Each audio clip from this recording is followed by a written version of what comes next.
Hello everyone, this is Nancy the Handy Scandy. Thanks for joining me on This Calls for Confetti's YouTube channel. Today I'm going to be making a Thanksgiving card, and I already have these beautiful leaves that were cut out from a previous session, and this is the Autumn Artisan die set. Now these are cut out of watercolor card, and I have them down in my splat box. Start out by getting them wet with just a little spritz of water, and then I'm spraying them with some mica stains. And I'm using a yellow, a red, and a green just to get some of that autumn flavor going on them. And I spray them with water to get the colors moving a little bit and come back with some more of the yellow. And I actually do a couple layers of the spraying, and then I hit them with my heat tool, as you can see. And you can see how all of that shine and some of those deeper colors have settled down into the veins of the leaves. It's just so pretty.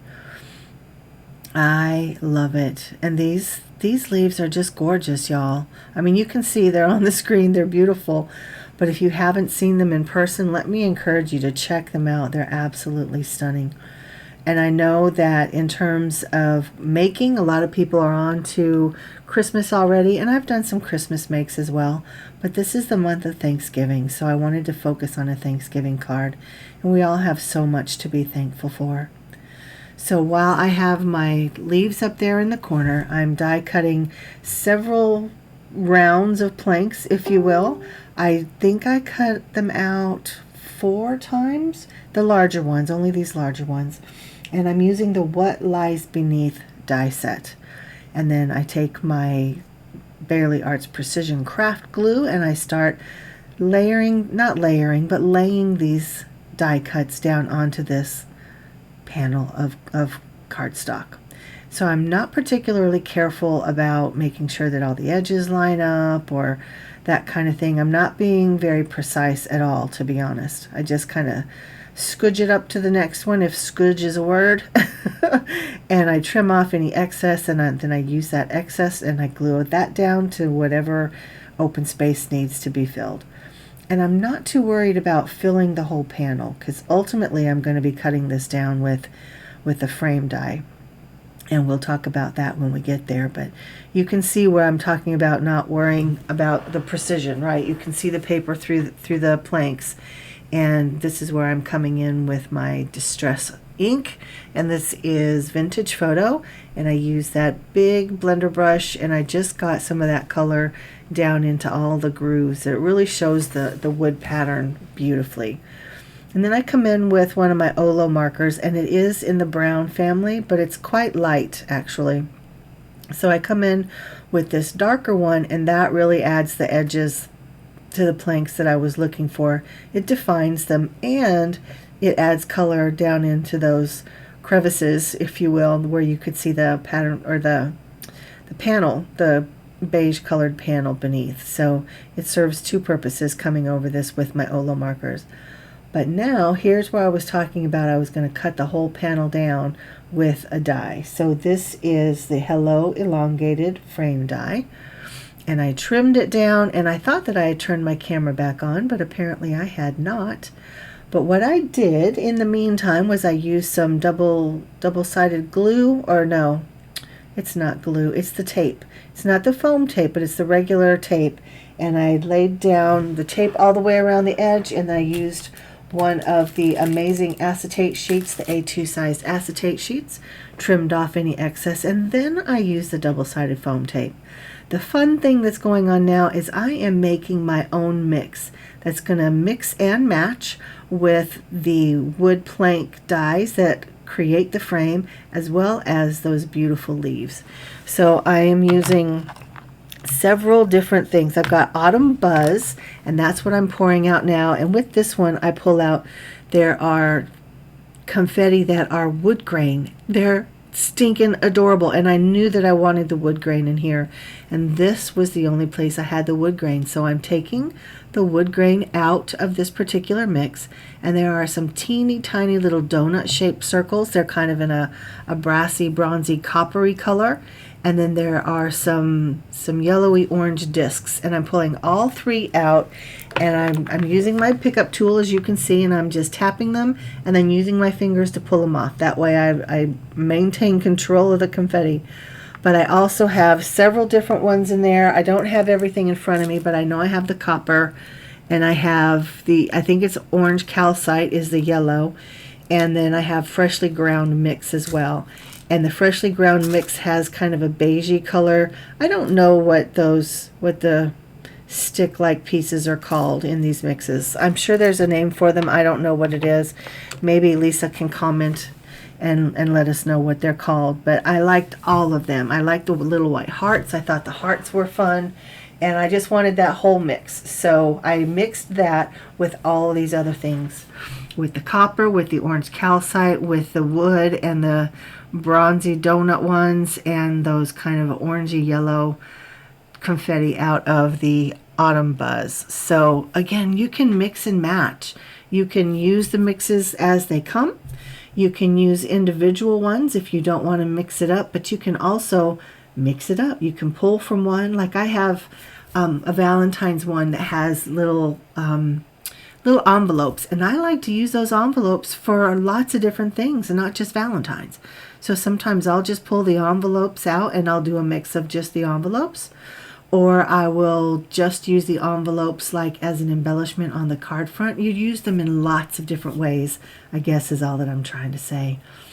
And doesn't that mix look fun? I mean, it's all in that neutral family, but then there's the pops of shine, and then there's pops of matte, if that even makes sense. And then there's just the pops of the white on there and the yellow. I just think it's beautiful. So I will stop that part. You can see for yourself, and I'm sure you have your own opinions at this point. And now, as I'm auditioning all of my little leaves, I'm sure you had opinions on that too, because that's what we do, and that's how we craft.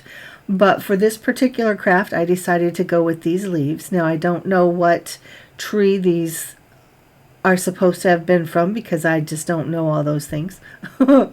But I decided that I wanted to add just a little bit of kind of a dimension. I like to have that on the edges. So I've got my little finger dauber, and I've got some archival ink here because I didn't want it to bleed off. You know, if I were to add any kind of spritzes, or if I did any splatter or anything like that, I did not want this coming off, and that's what Distress would do. I ended up not doing any splatter. I had thought that I was going to do some just to add to that wood grain texture, but I changed my mind and left it as is. And now I have these beautiful kind of layered leaves, and I am kind of arcing them, if you will, kind of curving them to fit the same arc as the oval. And I think that that's a really, really pretty touch. I love that. And I am not worried about having the leaves poke over the edges. I will just use a larger envelope to put it in, and that'll be fine. But you could always trim those off if that's what you wanted to do. You could have made this on a 5x7 card base with this size panel, because then where they overlap on the panel, they would not have overlapped on the edge of the card. So lots of different options, and you could have used different leaves. There's lots of different ways. Your placement could have been different. Endless possibilities, y'all. Endless possibilities. Now, like I said, this is a Thanksgiving card, and so I went through all of my different things. I actually used the Happy layering die set to get that panel that's underneath, or shaker panel, and I was going to use the Happy from that, but I didn't want something so large. And there's a smaller one in there as well, but I just like the way these two fonts mix, right, from Alice's Story Autumn Memories. And so it does say Thanksgiving. The smaller one is Happy, and I initially was using Delicata copper ink, and it just, I don't know, it was too wet. So then I came back in and I stamped several times with that archival ink, and that just, I don't know, it was such a clean, crisp stamp, and then it had kind of the smushy coppery background from the Delicata stamping, and I don't know if you can see it. You might want to pause and zoom in, but it just, I don't know, it has a beautiful kind of shadow around both words. And then I die cut them out using the dies from Alice's Story Autumn Memories, the dies. And then I am popping them up on some double-sided foam tape just to give them some dimension, and figuring out my placement. And I just think it's really sweet. I love that teeny tiny little Happy. And the Thanksgiving is just, I don't know, just that font is just beautiful to me. And I think it's bold enough that it gets your attention and says what I want it to say, but also it's small enough not to distract from the overall card.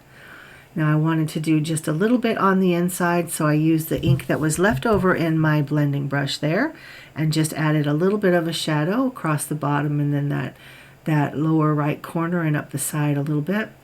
Again, using my precision glue and gluing this leaf down.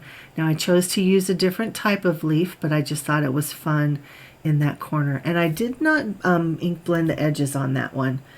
But here is the card. I think it's very fun. I think it's festive, but it's neutral, so it's not an in-your-face kind of thing. But look at how well all those different bits blend, and they mix so well, and they move around. And who doesn't like a bit of shakety shake? I mean, I love a shakety shake. I know y'all love a shakety shake, and here it is. I love it. I love it. So there I have the confetti in the top left, and the sprays in the bottom right, and some of the extra leaves. And there is the card. I want to thank you guys for spending some time with me here today on this Calls for Confetti's YouTube channel. Make sure you use those links downstairs if you want to go shop or go see what's new over there. And until next time, y'all, this has been Nancy, the Handy Scandy, for this Calls for Confetti. I thank you and appreciate you spending your time with me. Mwah. Until the next one, I'm out.